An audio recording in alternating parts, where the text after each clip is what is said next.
আমাদের জন্য কত কষ্ট করে গেছেন। যখন দুনিয়াতে আসছে, আসার পরই সেজদায় গিয়ে উনি কাঁদতে শুরু করছে, বলেন সুবহানাল্লাহ। শিশুকালে নবী কান্দে। আবু তালেবের কাছে লোকেরা গিয়া গাও, তোমার বাতিজার চোর মধ্যে কি হইল, চোখ দি গাও হয়ে গেছে গা। সুবহানাল্লাহ কোন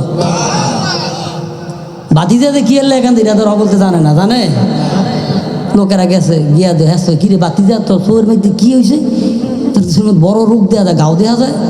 মাইসের কাছে গিয়া গাও কেমন বাতিজার ফুলের মধ্যে গাও দেওয়া যায়, চোখটা দিয়ে উচ্চারণের অবস্থা কী রোগ হইলো ওর তো কয়, কারণ এই যে নবী এখন তো প্রকাশ হয় না, কথা ঠিক না বেঠি। সবাই বলতেছে একটা কাজ করো, ভালো ডাক্তার দেখাও। কই যাইবা? কয় এই দেশের ভিতরে ওরা কাবির নৌফল নামে ভালো এক ডাক্তার আছে, বড় ডাক্তার, এর কাছে যাও, এর কাছে গেলে তোমার রোগটা বাতিজার একটু ভালো করে চিকিৎসা করবো। কন্যা সুবহানাল্লাহ।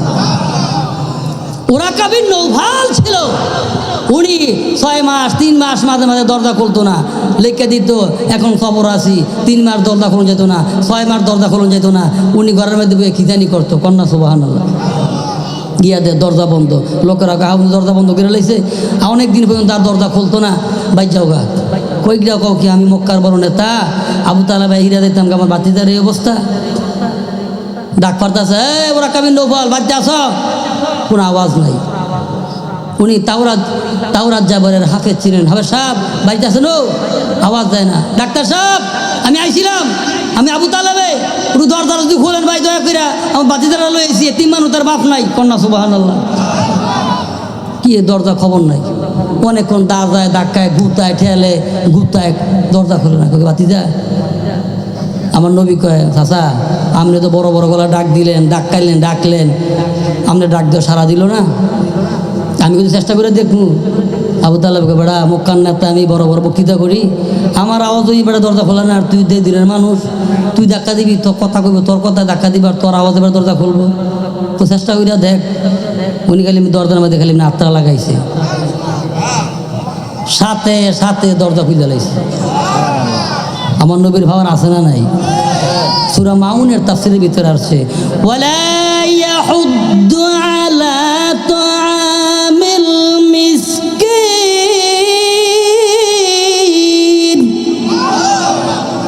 এই আয়াতের তাফসীরের ভিতরে আসছে, এক এতিম ছেলে আবু জাহেল বাপ মরে গেছে গা, গিয়ে কান্দাকারি করছে, গিয়া কয়, চাচা আমার তো বাপ মরে গেছে গা, ছোটবেলা টাকা পয়সা হিসাবপত্র তো আমি জানি না, তা আপনি আমার ব্যাংক। আবু জাহেল কয়, দে আমি তোর ব্যাংক খাইয়া বইয়ে থাই।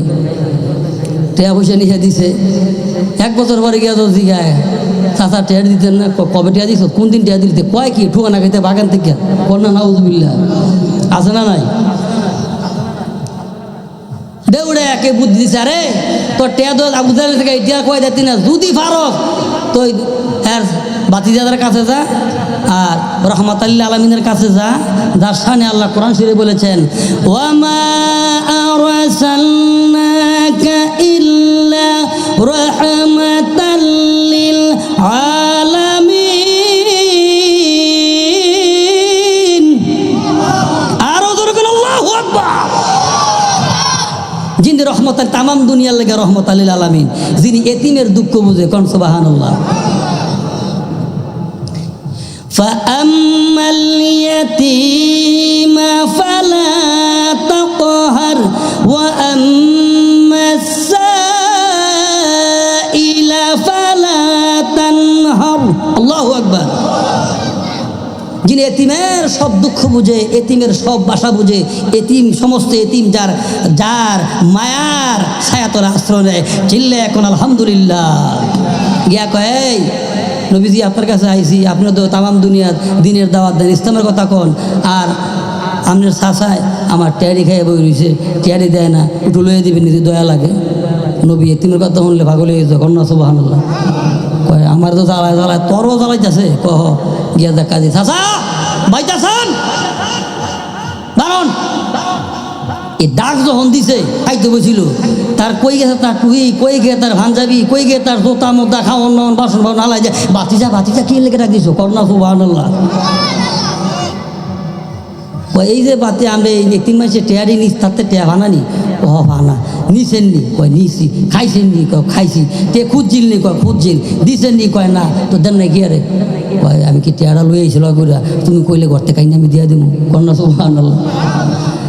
ঘরের ভিতরে তো ওই আবু জাহেলের লোকেরা যে যারা বুদ্ধি দেয়, তার যে দলের লোকেরা কয় কি রে আঙ্গুরে দিয়ে দিয়ে দিন করে লাগাই রায়, কাজে লাগাই রায়, তারা দিকে আবাতে যারা বালা সুবহানাল্লাহ আছে না নাই? এমনকি দল বিএনপি আওয়ামী লীগ লোক আছে, হ্যাঁ ও সিগারেট গিয়ে গুনগুন করো, ভাই তুই করো আওয়ামী লীগ আমি করি বিএনপি, দেখলে করলাম অসুবিধা আছে না নাই? আবু জাহেলের সঙ্গীরা ডেকে বলে তারা চুপ, তলে তলে কাকাবাতি যারা বালা আঙ্গুরে দিয়ে না লাগাই রায়, কি মজা মজা কথা কইতাছে। আজকা জিগামু, আজকা কি করমু? আজকা জিগামু যেতে আসলে আঙ্গুরে কি তেলে আমরা দিবা এবার গুনগুন করে না ফুরোই। যাওয়ার পরে জিগা যখন টেয়ারি দিছে, টেয়া লইয়া গেছে গায়ে। আবু জাহেল এবার জিগায়, আবু জাহেলকে এবার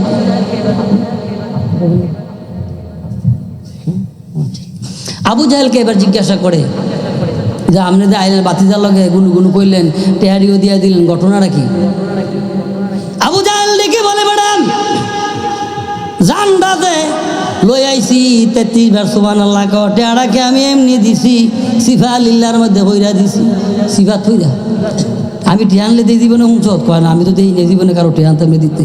আজকে দিলাম কি আর কয়টা তো কথা, আজকে দিকে কইতে না কইতে লই এবার টিয়া